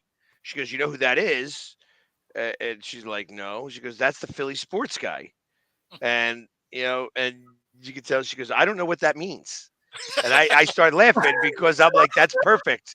That's perfect because I don't know what that means either. You know what I mean? So, and then ultimately, we just got to talking. Next thing you know, we are, doing a date thing, and it's been now a year and a half later. Awesome. You know, and that really is kind of a cool thing when you live above a bar. Because I gotta imagine if you're a single guy, and maybe you're wanting to look to meet somebody, but you maybe don't like the apps and stuff like that. If you live above a bar, I mean that's just dating central down there. All you gotta do is We have a sign. We have a sign that we put out front that says Yeah. 3D Tinder. Yeah. No, I'm just saying, you know. I like it. I mean, literally, it's the perfect place because if it didn't work out, that's It's okay. not. It's not. You really, I'll be honest with you, you don't really want to start dating people out of a bar. Like I'm not a big fan of that, actually. I mean, first off, this is my living room. You know, I spend a lot of time here. I don't want to bring somebody into my living room. Like, so there would be, you know, if I was dating somebody else right now, like I would be taking her other places. I wouldn't be bringing her here. Well, Like, I mean, she'd, I'd even try my best not to bring her back to the apartment. I would try to, go to her apartment. What's the old adage? You never poop where you sleep. That's right. Never date in your building. You never do that. I get that. I totally understand that. I get it. So, but the problem becomes is that everybody knows my business. Sure. You know, it's like there's no like if I fight, if we have an argument, it can get broadcasted if we're not careful. Sure. I can see that. Yeah. So I try my best to. It's hard living such a public lifestyle, trying to keep things private, and there is a balance that has to be met because anytime I show off my girlfriend, she gets friend requested. On any platform. Yeah. And ultimately it becomes kind of like because there's always those guys that are like, yeah, I'm gonna go get the girl just because she's with him. Yeah. And I try to make sure that I don't subject her to that. You know what I mean? She's her own woman. She can make her own decisions. You know what I mean? If there's a guy that wants to meet her, they're going to be able to do so without, me trying to hide her or whatever. It's just that I would like to keep my public life public and my private life private for as best as I possibly can. I'm about to say that can't be easy. That's not an easy task. It's not. And sometimes we fight about that. She feels like I'm hiding her. Like I'm keeping her a secret. That's fair. That's fair. And it's she's right. I am keeping her a little bit of a secret. The problem is that, I am also. There's a reason why I'm 51 years old and single and never been married. I have challenges that I am faced with all the time that I am not the best at. I'll be honest. So there are, we were talking about stuff earlier. Like I am, I don't want to say that I am. I'm not always the bad guy. Yeah. But I do have my moments. Well, I think that's what makes it human. If you didn't, you wouldn't be human. Not that I think you're human now. I still feel like you're a robot or a bot, but that's exactly it. I mean, as human as I could be, you know what? It doesn't make it any easier. It doesn't make that any more of a tough situation. Like, listen, it's they deserve a certain level of respect, and it becomes a matter of respect. It always comes back down to respect when you're doing things like that. You either have to have the permission to do that, or you have to be sneaky about it. And if you're being sneaky about it, it's never good. Yeah. And that's a real thing. That's an absolute real thing with what it is that I do. And it's can't help what you like. I've learned. It's like there's a reason why I continue to go back. Yeah, exactly. You know what I mean? It is we even got a name for it. It's called the Gumad. You know what I mean? It's like you got your wife and then you got your Gumad. Not to be confused with Galamad. You know what I mean? Any of those? I mean, look, you were in the arena. You gotta follow from when you played in sports and things like that. Did you ever run into that when you were playing? I mean, not with my current wife, with my ex-wife. She was there when I played. And we talked about it a little bit earlier. It definitely created some interesting situations. Not so much in that way, but there was definitely some tension in the relationship because of obligations and stuff like that. So I mean, it creates a problem. There's no doubt. For me and Danielle, my current wife, we actually met like normal people doing stuff. We met salsa dancing actually. So yeah, so that was pretty cool. I used to teach ballroom, right? And she's an athletic instructor and also taught dance. And we had a friend that was doing a review of a dance studio. And so she was inviting people to help with this review. And so that's how we actually got introduced was we danced together at you salsified her. Hey. But, so the thing that was really funny about it though is when I went, so I used to teach for Arthur Murray. I know you guys have him on the East Coast and stuff too. Arthur Murray Dance Studios. Yep. So I used to teach for one here, and so when I went to this event, I dressed like I did when I taught, right? Which when everyone else showed up, I was severely overdressed. And so I ended up like hiding kind of in the back, right? Because people were thinking I was going to teach this class. And I'm like, oh no, I'm just here and overdressed. Damn it. So, but it ended up being a lot of fun. And, were they poofy shoulders? No. Nothing like was that. Was it similar to dress as to what you had in your cover photo? I was instructing. I wasn't competing. Those are different athletes. Interestingly enough, it was fun though. I used to go to a place. There used to be a bar called the 5 Spot, and they would do swing dancing. They would teach swing dancing and stuff like that. And I mean, obviously, I grew up. My parents were old enough, that my mother said, "Hey, listen, if you don't know how to swing dance, just keep them spinning." So I was really good at spinning them around me. I didn't have to move much. I could just spin them around me and kind of move my arms to make it look like I knew how to keep time. And keep the feet moving to the beat. You're going to be fine. Well, but then when you start taking swing dance lessons, and it depending on the type of partner you have, you could really start to do some stuff. Like there was this one girl that I started seeing just because we were such great dance partners together. And she was I guess she would be considered a spinner because that's what I did. I spun her around a lot. Nice. But literally I was like throwing her between my legs, getting her all the throwing her up like this and almost like doing suplex type stuff. It was like very unique, kind of cool stuff that looked great. I don't know how much of it was really dancing. I guess West Coast swing has a lot of freedom to it.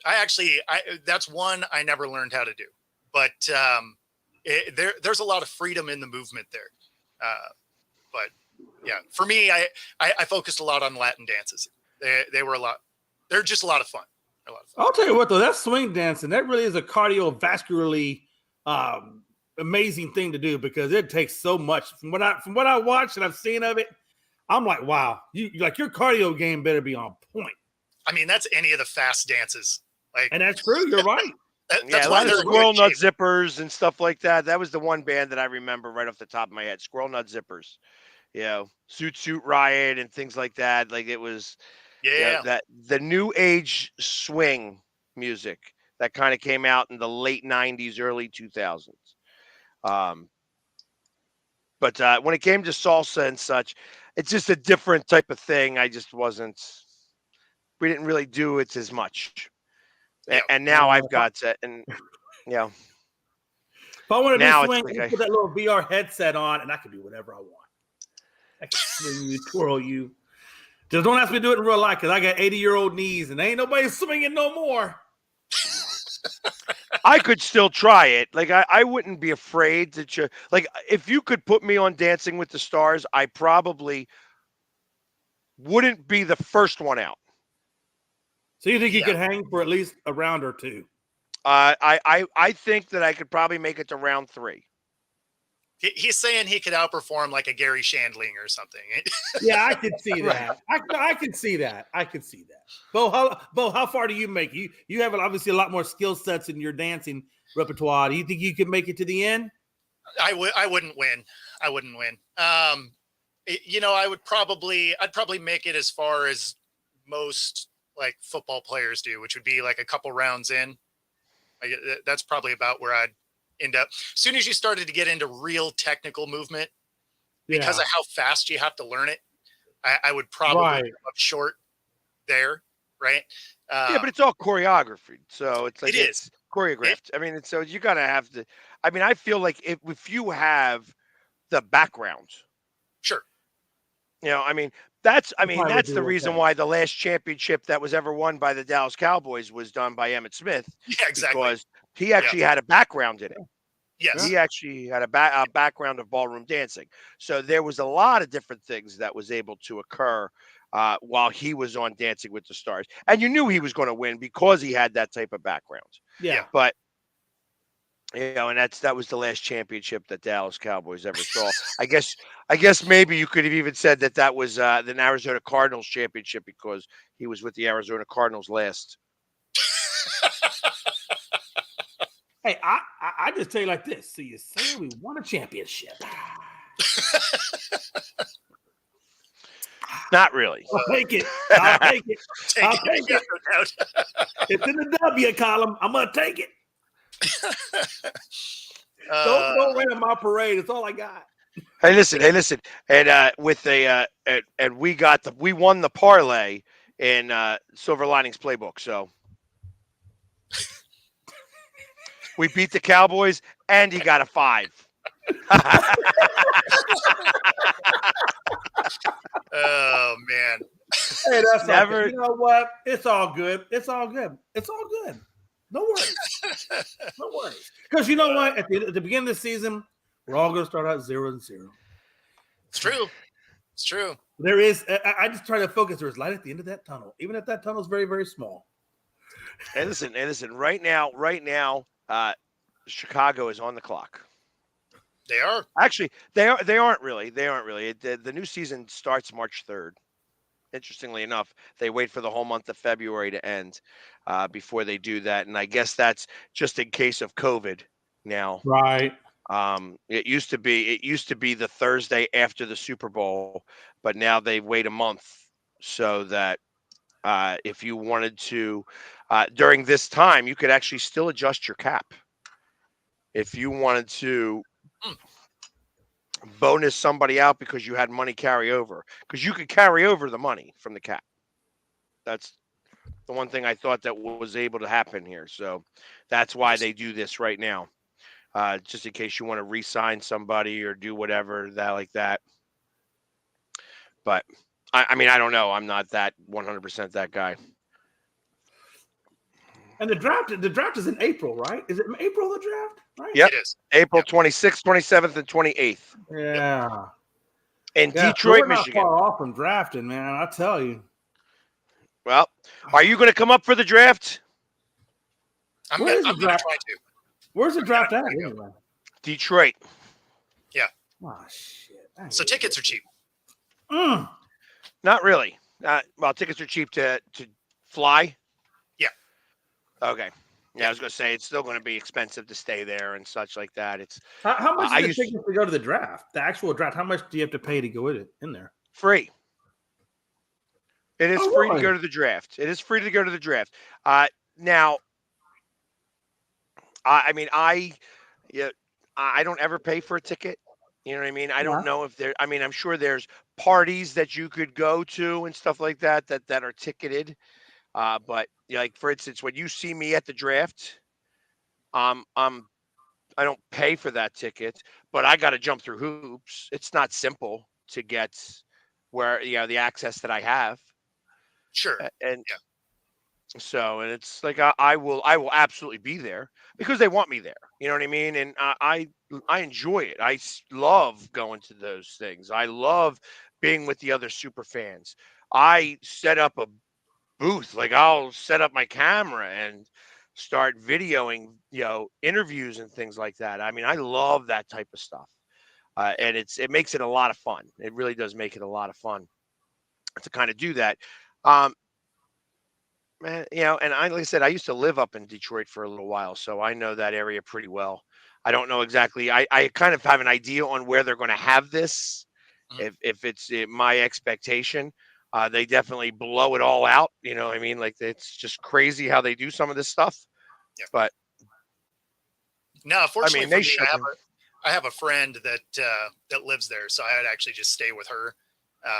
And then Rob, incidentally, it's a mutual friend of ours. So if Rob goes, then I may have a job for you, man. You may need you to do some camera work. Well, hey, listen, that might be the thing because they have a radio row just like everything else and such. Yep. So we could possibly be doing our show from there. Yeah. It's going to be interesting for us to do my show when I'm down in Florida. So I'm not. That's going to be a challenge. You may see me some days, may not see me some days. We'll have to talk all about that. But I'm going to be down in Florida for a good 21 days, just about. Actually, not about 17 days, and it's going to be between going to Flyers games, going to Phillies games. That that preseason is early. Those games are early. That's true. So there's going to be times where I'm not going to be able to be on the show, or I'm going to be calling in from the game. Yeah, I mean that's cool. Just coming to you live on location. On location Exactly. with the Phillies. What's that? Exactly. You'll get to see the colorful version of me, since I haven't had the really opportunity to do that with you guys here very much. Where's It's all where's been the Phillies? Are y'all in Kissimmee or where y'all at in Florida for your spring training? Clearwater. Oh, you're in Clearwater? Okay. Yes. Okay. So it's that's a great little spot. It's actually like it's just outside of Tampa. Coachman's Plaza, I think, is what it's called specifically. If you're in that area, I'm staying in Clearwater, so and close enough where I'll have to get a car. So because I'm not Ubering back and forth, Ubers start to get really expensive down there. Oh yeah. Oh yeah. Yeah, it Just, started out cheap, but now it's really kind of getting up there. Yeah, I just won't be able to have as many cocktails. There is that. Oh, poor Pags. Well, yeah, no poor me. Can you imagine? Can you imagine? Especially like only in Florida. Only in Florida could that be like the thing. Yeah. PSG gets DUI. Oh hell! Oh Lord! Could you imagine the mugshot on that thing? Oh, that'd be fantastic. Yeah, that's not happening. That will never happen. That will never ever happen. I will. You got to imagine the face would be 10 times worse than the losing face at the last playoff game. Numbers like this. Oh, here! Oh, look at this. This is. I did hear that. There's supposed to be, in theory, there's supposed to be a decision on both quarterbacks on if they're going to bring Locke back because he had a 1-year deal, right? They do have some cap issues, and I think Locke will earn more money than they can keep him for. But then there is also supposed to be some sort of decision on what it is they want to do with Geno, and I would venture to guess they're keeping Geno and moving on from Locke, and probably drafting a quarterback. Yeah, it would be my guess. Yeah, because you could always. Any chance they'd bring Russell back? Oh man, I can't imagine they would. One, they couldn't afford him anyway, but also the way he left, there's some distaste within the fan base for how Russ left. So that's the most diplomatic way I can say it. And it's solely because he was painting himself as the good guy. I want to take a team-friendly deal. I want to be here forever. And then forced his way out literally within 30 days of saying all that. Yeah. So that just rubs people the wrong way. Like, if you want to be a douche, just come out and be like, hey, I want to chase money. And people would be like, fair enough. But if you're like, no, I want to be here and whatever. I mean, and we saw this before with A-Rod, because A-Rod did the same thing. He's like, I want to be in Seattle forever and all of this. And then went and signed the largest contract in history with the Rangers at $272 million. So we've seen this movie. We didn't like it the first time. The sequel was worse. Right. So was Ken Griffey the same way, or is he still revered up there? Still revered, because there was a couple of things. One, he didn't lie about wanting to leave, and two, he went to play where his dad played. Right, he got to play in Seattle with his dad, and then he went back to where Ken Griffey Sr. had the bulk of his career with the Reds. So I mean, nobody really faulted him for it, because he's like, hey, I want to go back. I want to go there. And people are like, okay, because you're upfront about it, right? As opposed to, I want to be here forever. Just kidding. I'm going to try and break my contract and force my way out. So, I mean, they just hit different. Believe it or not, even in Green Bay, they still like Brett Favre, even though he played for the Purple Empire. I mean, they still kind of like that guy, or they still adore that guy. And I'm like, sure. I mean, they moved on not because he was forcing his way out. They moved on because he couldn't figure out if he wanted to stay retired or not. And eventually you have to be like, you know what? You're retired from our team, at least. You can't hog tie the franchise. And obviously it worked out, right? Aaron Rodgers did work there too. But yeah, I mean, that's another one where it's not like he was forcing his way out and creating a bad situation. It was, I want to retire.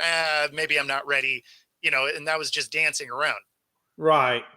I thought it was interesting how Aaron Rodgers and Brett Favre both kind of played, the end of their Green Bay careers the same way, to a point, similar. I mean, outside of the MVPs, they had a very similar career. Yeah. Right. They both dominated the league. They both got one ring and largely fell apart in the playoffs when it mattered, come up short in random spots.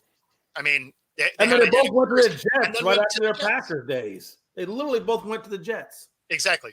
Yeah. So now all Rodgers has to do is have 1 year with the Jets, and then go hit up the Vikings for a couple of seasons. Literally. And start showing his junk to some of the cheerleaders, and then eventually steal from what was it from the university? Welfare. Yeah, welfare. That's right. He took the welfare to give to the university. That's what he did. I mean, I thought it was weird. There's still time. That is one beautiful volleyball facility. Never a dull moment, I tell you. It's just, So I mean, ultimately, we'll see if Aaron Rodgers actually how he does as a Jet this year, as the Jets are going to, I'm sure, probably be, minus 2,000 maybe to win the Super Bowl this year. Yeah. I mean, that's not a bad number. They shouldn't be minus 2,000. Or plus 2,000. I mean, that's what I meant. Yeah, I was going to say, man, there's a lot of faith in that. Yeah. I'm taking the no. and I'm going to go to the bank account and put a whole lot on it. All of it. I'll throw everything on that, because it's just not going to be the thing. He might make it to the playoffs, but they ain't winning at all. Y'all see where Lacob reached out to Jenny Buss trying to work a LeBron James at the trade deadline, but it just fell through. They tried. We mentioned it. Did y'all? Yeah, I saw that. We did take 2 seconds to talk about sports. Yeah, because they said who instigated that was Draymond Green. Yeah. How weird is that? Draymond can't stay out of the drama news, man. He's all up in that stuff. Well, and he's going to be doing a broadcast with Charles Barkley for the All-Star game. Oh, that could be interesting. Exactly. Really interesting. Like, I haven't watched the All-Star game in years. I might watch that version. I wonder if Carl's with and a Draymond special will come with to a blows. special guest appearance from Meta World Peace. Oh, please let and that Jordan, happen. and Jordan Poole as the dummy. And who? Latrell Sprewell also maybe making a guest. He'll be the on-court announcer. So Probably a guest spot by Russell Westbrook. Get some. Well, hell, if they're going that far, you out might the as well stands. say Bill Lambier will be sponsoring it. So we're gonna watch boxing. That's what we're talking about. We're gonna. hey, and if that's the case, then I guess Gilbert Arenas will be pulling security. I'm in. This sounds way better than the All-Star game would have been anyway. yeah, it's. I mean, it's going to be like 196 to 190 anyways. So it's literally how many points can we score? I'm waiting for that game to actually hit 200. It's getting worse and worse. Yeah, I mean, you knew that was a problem anyway. When you look at the scores today, or what the All-Star game used to be, right? Like 120 points was the All-Star game. Now that is a bottom tier team on any given week. Yeah, I agree. I mean, because you used to watch an 80-point game as like, they had a decent night, right? Yeah. Between 80 and 90 points, you're like, okay, that's a pretty solid game. Upwards of 100, you're like, oh, okay, there probably wasn't a lot of defense. No. You want to go to the basket? By all means, go to the basket. If you can do a 360 slam doing so, by all means. Yep. Gonna leave it in an egg carb, but I do kind of enjoy the skills challenges, though. I mean, sure, that part of it I still like. I like to watch them at the skills challenges, but the actual game itself has kind of lost its. There you go. Teams that scored over 120 just yesterday: the Oklahoma City Thunder, the Miami Heat, the Minnesota Timberwolves, the Sacramento Kings, and the Phoenix Suns. They were playing each other, by the way. The Lakers. So 6 teams. Six teams. 6 teams. And how many games were actually played yesterday? 1, 2, 3, 4, 5, 6. 6. Okay, so half the teams of all the games played. And really, and the Celtics had 118. So we might as well say 7. I'll give you a 2-point bump. Right? Yeah, I mean, so yeah. It's a little out of hand. It's a little out of hand. I agree. You knew that. You knew it was going to get like that. As the games are less physical, they're faster paced. It's 3 points. Is anytime 3-point is your biggest thing. I mean, come on. I mean, to be all things being equal, they are better shooters, but they can also get their shot off. So, they're not getting mauled under the basket or anything like that. So, yeah. Could you imagine if Larry Bird played in his prime today? And the 3-point is the way the 3-point is. How many threes do you think that guy would have had? I mean, just probably what he did back then. He probably holds the record for it. Yeah. Yeah. I actually, he would probably. Curry would be the second best. Yeah. No, that's what I mean. Yeah. Here you go. Harlem Globetrotters. I mean, kind of. All right, I'm just gonna go right to Jay, figuring Jay would have a response to this. Oh, why? Because I look like the most hee-haw out of the 3 of us. Get her done. Get her done, Billy. No, you know what? Hey, that's a good one. I don't really watch a lot of NASCAR. I don't. I watched a few times. I did. I know I probably look like it, but I don't. Yeah, but I'm gonna go with Havlicek. I'm gonna take a guess. I'm just gonna say Havlicek. I like that guy. All right. Yeah, no, I watched it a lot as a kid. Late 80s, early 90s. Like that was kind of the era I watched the most NASCAR.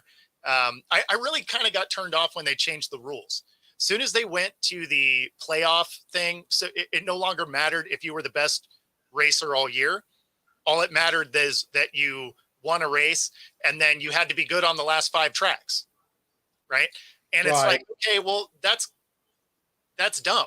Like I want to have someone that's the most consistent all year win the championship. Like that's how champions are supposed to be won.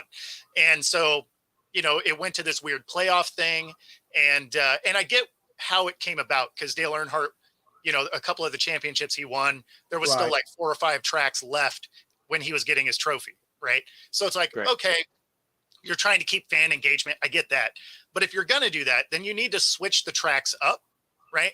So like guys like Jimmy Johnson, who are really good on those last 5 tracks, aren't just handed a trophy every year. They have to be good at other tracks, right? And then now, and make them have to turn right a little bit. Well, so there are a couple. Now you're talking Grand Prix. There's two races. Exactly. There's a couple road courses.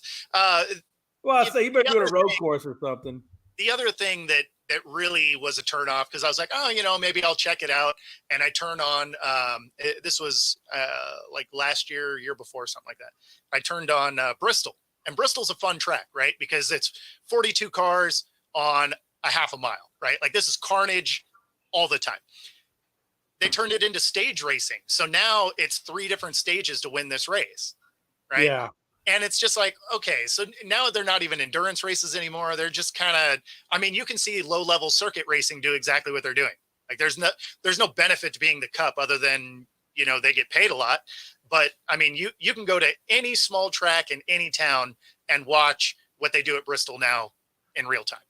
So there's no real pull for me to want to pay attention to NASCAR when they don't do anything different anymore. So I used to pay attention to NASCAR back, like you said, Dale Earnhardt, the Intimidator. Yeah. That was the one guy that. Had I known that this was going to bring in so much, I would have had you guys talk about this 10 minutes ago. But we were out of time.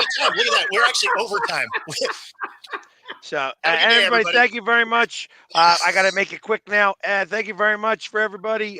We'll talk about NASCAR tomorrow since the hick on the corner over there likes talking about NASCAR much more than he let on. So, all your NASCAR news tomorrow on Coast to Coast. Everybody, have a great day.